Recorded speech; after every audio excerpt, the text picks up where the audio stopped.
Nous avons trouvé que, heureusement, ces personnes âgées, même à un âge avancé, ils restent sexuellement actifs.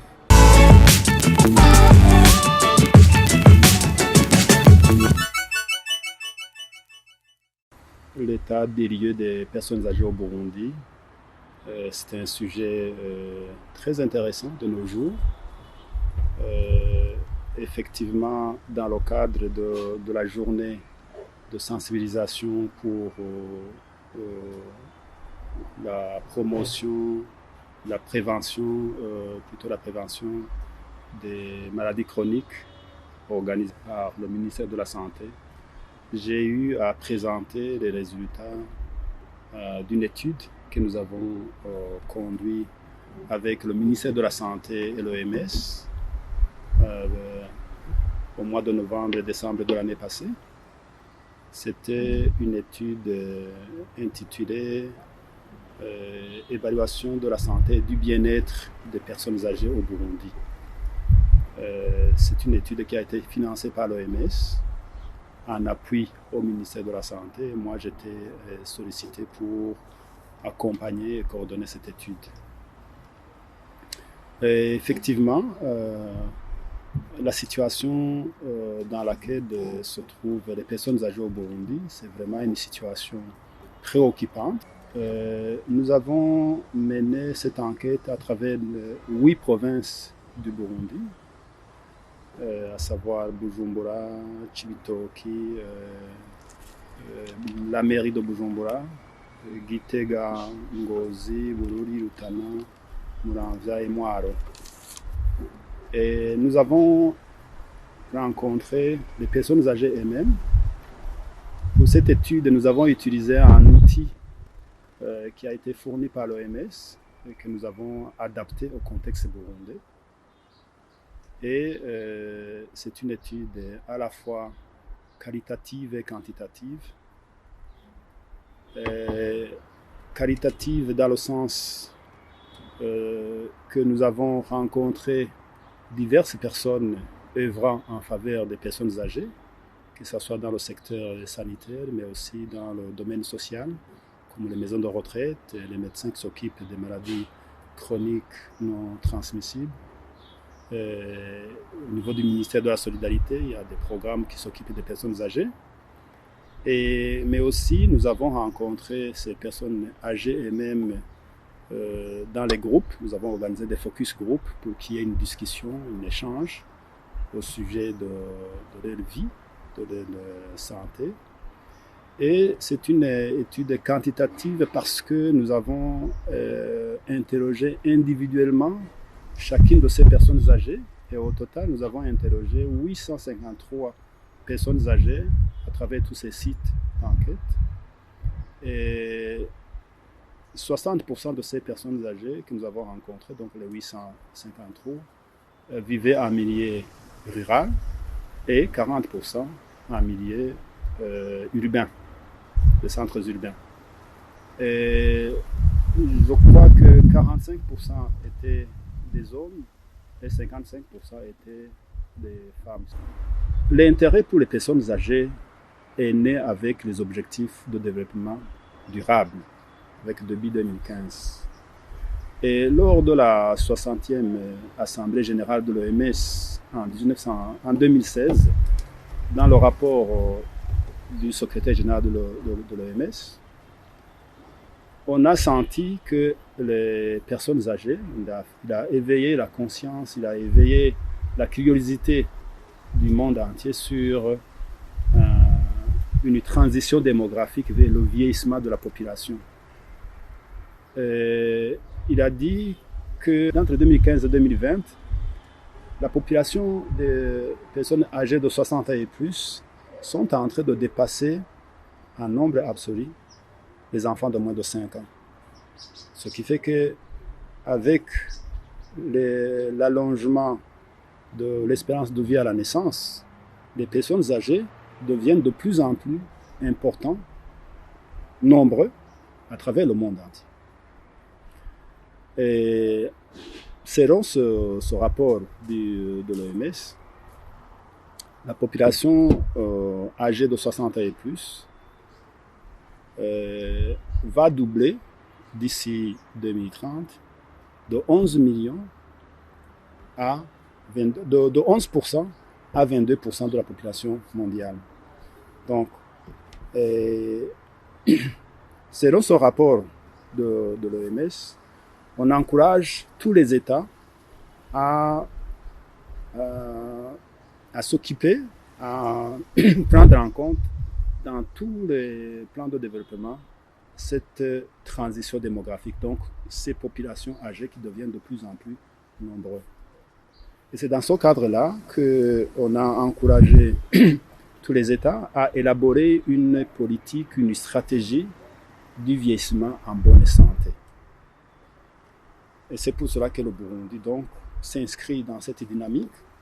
Mais avant même d'élaborer cette politique ou cette stratégie, le gouvernement du Burundi a déjà pris en compte les questions des personnes âgées à travers différents documents stratégiques, notamment à travers la politique de santé de 2016 à 2025, mais aussi dans le document actuel le plan de développement sanitaire 2019-2023, mais aussi dans le plan stratégique du programme national intégré de lutte contre les maladies chroniques non transmissibles. On a donné la priorité aux personnes âgées, notamment en les mettant, donc on a mis les personnes âgées parmi les personnes vulnérables vis-à-vis de la nutrition, parce que les personnes âgées aussi ils ont des problèmes nutritionnels, mais aussi vis-à-vis des maladies chroniques non transmissibles, en plus des maladies liées à la vieillesse. Donc, c'est vraiment une question que le gouvernement du Burundi a déjà pris en compte dans différents documents. Et l'étude que nous avons menée là, en fin de l'année passée, c'était pour pouvoir avoir les données réelles, l'état de la situation de ces personnes âgées par rapport aux maladies les plus fréquentes, les plus prévalentes au Burundi, mais aussi par rapport à leur vécu quotidien. Selon la définition de l'OMS, les personnes âgées, c'est à partir de 60 ans et plus. Il y a ce qu'on appelle les personnes âgées de troisième âge, de 60 ans à 79 ans, et les personnes âgées de quatrième âge, de 80 ans et plus. Alors, par rapport à votre deuxième question concernant les pathologies les plus fréquentes chez ces personnes-là, effectivement, nous avons pu avoir ces données à travers cette enquête, comme je vous l'avais dit. C'était une enquête qui nous a permis d'avoir l'état des lieux de ces personnes âgées. Nous les avons rencontrées chez eux, dans leur milieu, et comme je vous avais dit, nous avons pu interroger, nous avons enquêté sur 853 personnes âgées, et c'est le chiffre, c'est le nombre qui est accepté selon les normes de l'OMS. Alors, chez ces personnes-là, nous avons trouvé vraiment qu'ils ont des pathologies liées à la vieillesse, mais il y a aussi des pathologies non liées à la vieillesse, mais souvent ce sont des maladies chroniques non transmissibles. Alors, par rapport aux maladies liées à la vieillesse, je dirais que la pathologie la plus fréquente au Burundi, ce sont les troubles visuels. Nous avons trouvé qu'à peu près 74% des personnes âgées de 60 ans et plus au Burundi avaient des problèmes, des troubles de la vision. C'est très important. Et malheureusement, moins de 20% parmi ces personnes-là que nous avons rencontrées avaient des lunettes correctrices. Et l'autre pathologie liée à la vieillesse sont les troubles de l'audition. Nous avons trouvé qu'à peu près 40% de ces personnes-là avaient des problèmes d'audition. Maintenant, par rapport aux maladies chroniques non transmissibles, ces personnes-là souffrent des pathologies qu'on rencontre ailleurs aussi. Ce sont les maladies cardiovasculaires, l'hypertension artérielle, les troubles cardiaques, le diabète, mais surtout, les arthrites. Les arthrites sont des troubles des membres inférieurs surtout. Et c'est pour cela que ces personnes âgées-là ont vraiment des problèmes de mobilité. Donc, les arthrites.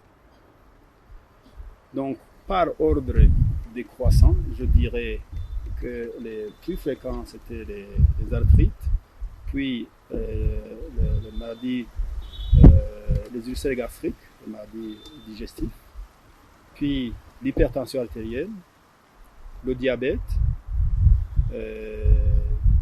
Oui, essentiellement, ce sont ces pathologies-là que ces personnes ont. Les problèmes liés à leur mode de vie, en premier lieu, je vous ai déjà dit, des problèmes liés à la mobilité. Ces personnes-là, ils ont des troubles de la mobilité, si bien que nous avons constaté à travers cette étude que 63% des personnes âgées ont des difficultés à se mouvoir sur une distance d'1 kilomètre. Vous comprenez que c'est quand même un problème très sérieux chez eux. Mais aussi, ils ont des problèmes d'équilibre. Beaucoup, je crois que 63%, non 64% de ces personnes âgées que nous avons rencontrées, ils ont des problèmes d'équilibre. Ils ont tendance à tomber quand ils bougent. Et l'autre problème lié à leur mode de vie, ce sont les troubles de la mémoire. Ils ont tendance à l'oubli.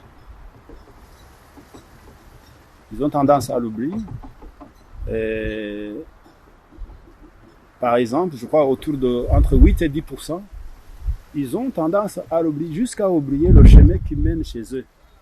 Donc c'est un problème.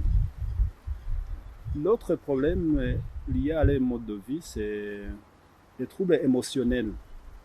Les personnes âgées ont des troubles émotionnels liés à l'isolement social.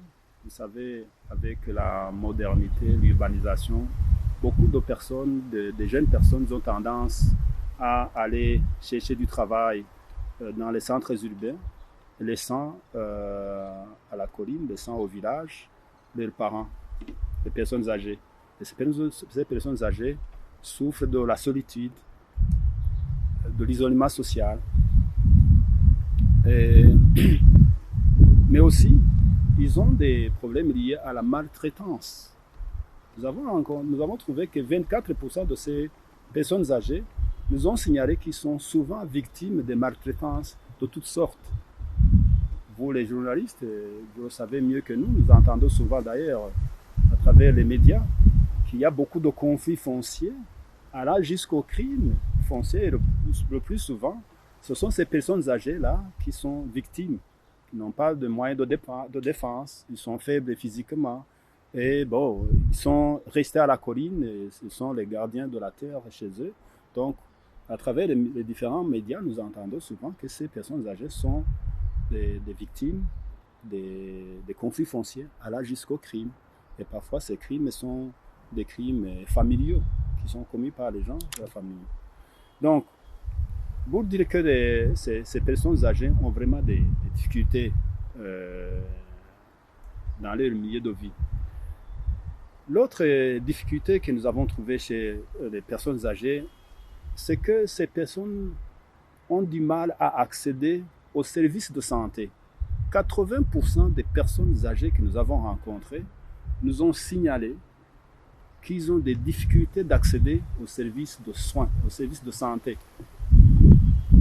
Ces difficultés peuvent être des difficultés géographiques, parce que vous avez compris qu'ils ont des difficultés à se mouvoir, à se déplacer jusqu'à 1 kilomètre.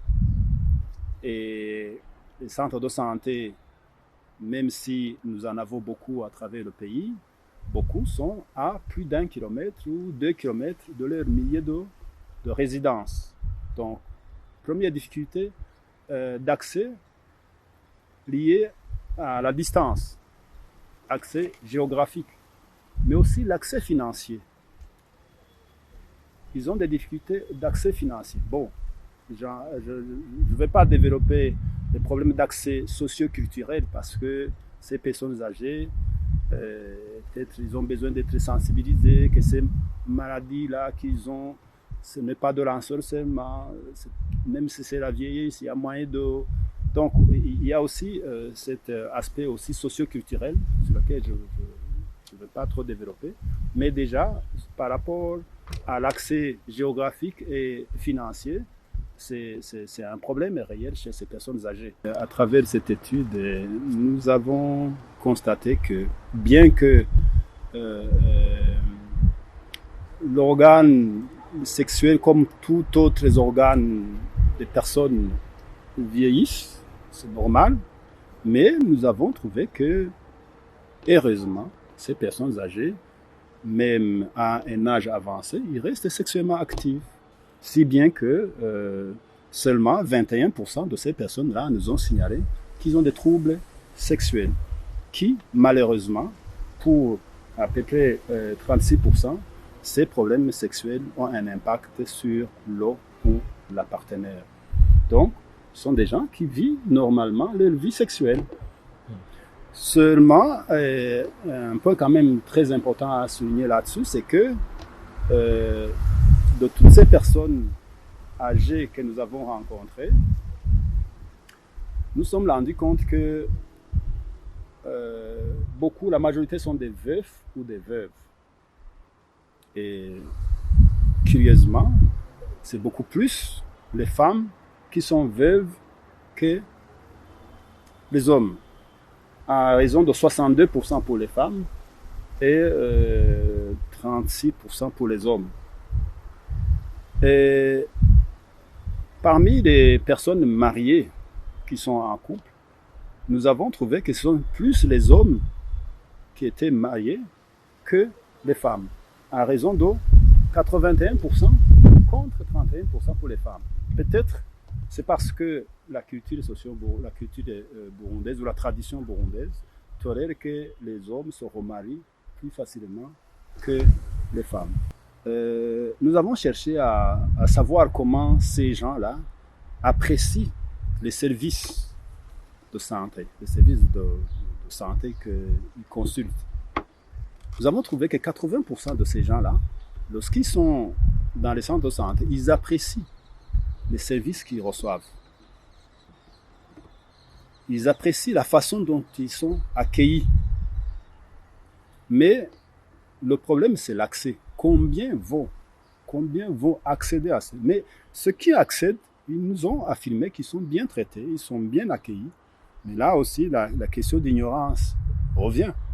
Est-ce que ces personnes âgées savent bien qu'ils ont besoin d'un ophtalmo, ils ont besoin d'un ORL, ils ont besoin d'un dentiste? Non. En discutant avec ces personnes, nous avons abordé toutes les questions d'alimentation, d'accès aux soins, etc. Eh bien, nous avons trouvé que 80% des personnes âgées que nous avons rencontrées, ils nous ont affirmé, 80%, je dis bien, qu'ils n'arrivent pas à couvrir les besoins élémentaires. Ces besoins élémentaires, effectivement, c'est ce que vous venez d'évoquer. C'est le besoin à l'alimentation, besoin au logement, à l'habillement, aux soins de santé.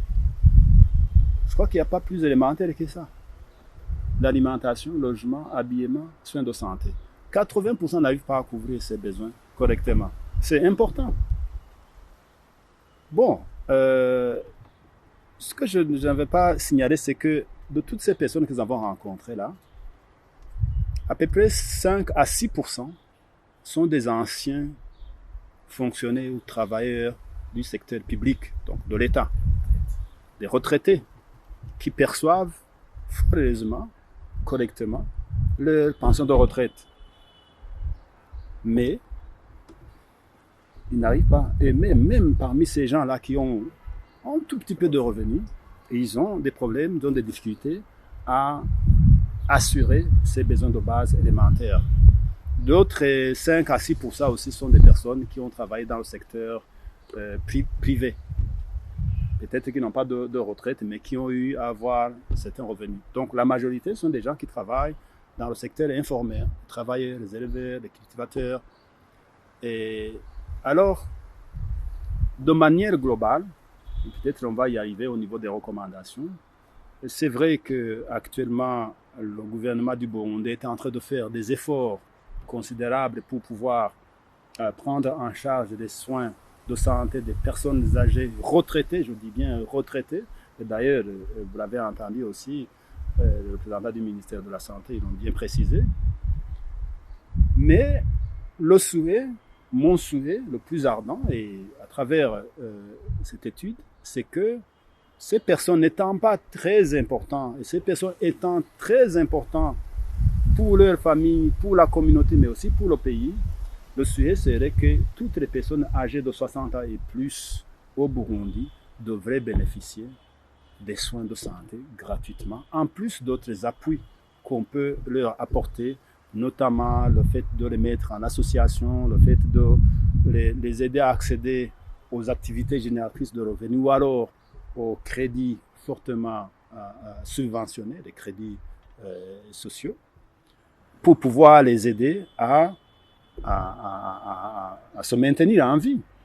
Parce que, comme vous le savez, depuis longtemps, on nous a toujours dit que une personne âgée qui meurt, c'est comme une bibliothèque qui brûle. Donc, on devait améliorer l'environnement social de ces gens-là pour qu'on puisse en profiter, pour que le pays puisse en profiter davantage.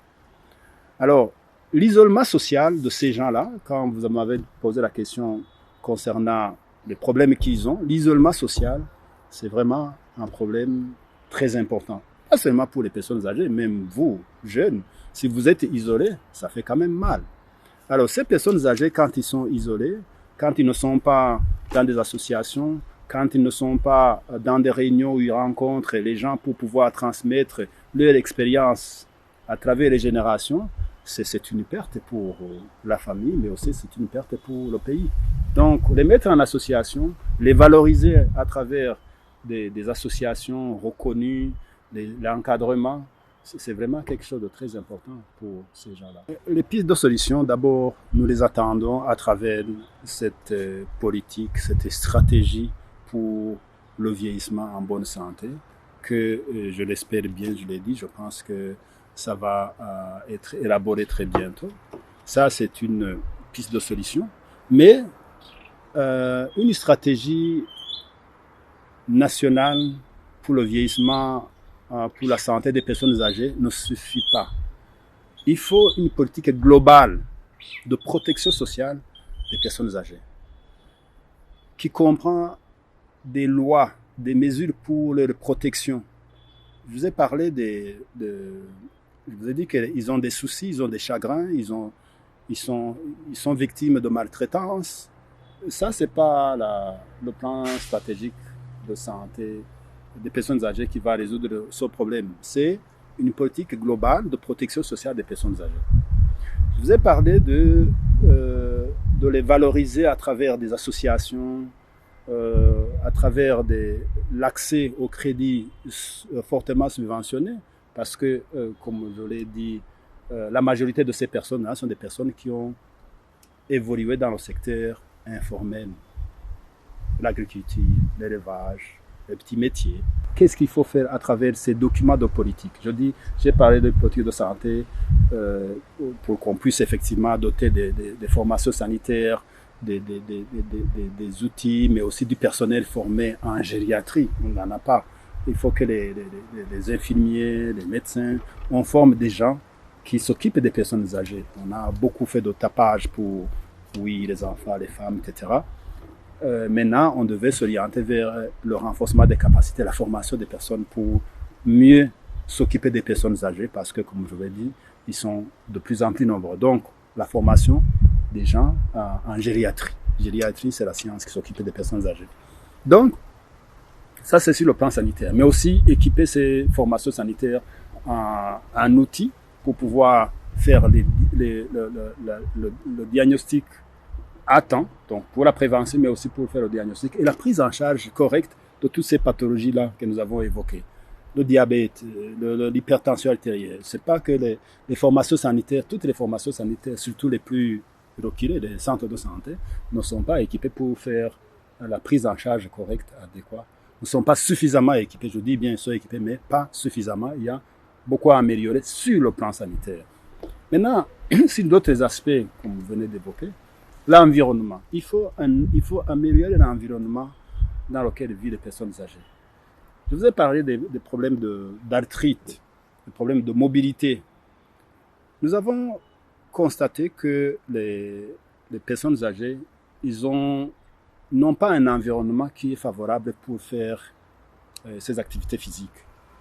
La marche étant une activité physique la moins violente, la plus facile à faire, il n'y a pas un environnement pour faire cette marche, notamment au niveau des centres urbains. Regardez autour de vous, dans les quartiers, à Bujumbura, est-ce qu'il y a un environnement propice à la marche pour les personnes âgées? Les personnes âgées ayant des problèmes d'équilibre, ayant des problèmes d'audition, à côté des routes, là, c'est pas un environnement pour la marche d'une personne âgée. Les bruits des véhicules, les motos, les vélos, tout ça, ça déséquilibre, ça handicape une personne âgée quand il doit. Il faut un environnement propice. Quand on dit un environnement propice à la marche pour les personnes âgées, il ne faut pas confondre avec les marches des personnes comme vous qu'on voit les samedis, dimanches qui font la marche. D'ailleurs, ces gens-là, ils ne sont pas... Bon, il vaut mieux commencer ces activités tôt, mais passer à un certain âge, vous n'allez pas voir ces gens-là dans les rues. Non. Il faut un environnement. Mais aussi, il faut une sensibilisation. C'est ce que nous avons commencé, je crois que c'est ce que vous allez faire. Mais aussi, dans la sensibilisation, il faut sensibiliser les gens sur le mode d'alimentation. Vous avez beaucoup d'émissions, vous les journalistes, mais rares sont des émissions qui traitent de l'alimentation appropriée pour les personnes âgées. On voit l'alimentation des enfants, des femmes enceintes, mais l'alimentation, je n'ai pas vu une émission, peut-être que je ne sais pas, je me trompe, mais il n'y en a pas beaucoup. Ces personnes âgées ont besoin d'une alimentation spéciale. Il faut qu'on les sensibilise sur la consommation des fruits et légumes. D'ailleurs, dans notre culture, on dit souvent les fruits, c'est pour les enfants. Qu'on limite les viandes, enfin, les viandes c'est pour les personnes nanties, mais au moins qu'on insiste sur la consommation des légumes et des fruits pour les personnes âgées. Ils ont besoin beaucoup plus de vitamines, comment dirais-je, des sels minéraux. Ils n'ont pas besoin de lipides, de glucides, non. Il faut insister sur l'alimentation des personnes âgées. C'est très important pour la prévention de toutes ces maladies dont on a parlé. Maintenant, ce qu'il faut faire aussi, c'est de les aider à faire, comment dirais-je, nous avons des agents de santé communautaires à travers tous les pays. Chaque sous-colline dispose d'au moins 2 agents de santé communautaires. Mais ces gens-là ne sont pas formés sur la gériatrie. Bien sûr, même les centres de santé, les professionnels de santé n'ont pas développé cet aspect-là. Il est normal que chez les agents de santé communautaires, on n'a pas développé cet aspect. Mais il serait intéressant effectivement qu'on développe cet aspect auprès des agents de santé communautaires pour qu'ils puissent faire des visites à domicile, étant donné que ces gens-là ont des difficultés d'accéder au niveau des formations sanitaires, mais au moins qu'il y ait des visites régulières, non seulement pour casser la solitude, mais aussi pour voir ce qu'on peut faire pour ces gens-là à la maison. Parmi les pistes de solutions que nous avons proposées, effectivement, nous proposons qu'il y ait un allongement de l'âge à la retraite. Peut-être de 2 ou de 3 ou 4 ou 5 ans, tout au plus. Parce que les institutions de sécurité publique, aujourd'hui que nous avons rencontrées au cours de cette étude, de l'INSS, la mutuelle de la fonction publique et d'autres, ils ont des difficultés à couvrir les besoins de ces personnes âgées qui partent en retraite. Pourquoi? Parce qu'il y a plus de départs en retraite que d'embauches. Ça, c'est une réalité.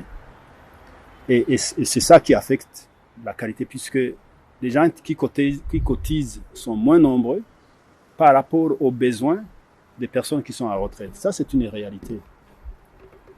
Et c'est même pour cela que vous voyez depuis très longtemps d'ailleurs, on dit ce médicament-là n'est pas sur la liste des médicaments remboursables par la mutuelle. Tout ça, c'est pour jongler sur les moyens qu'ont ces institutions de sécurité sociale. Donc, nous proposons qu'on allonge un tout petit peu l'âge à la retraite pour pouvoir profiter davantage de l'expérience de ces personnes âgées.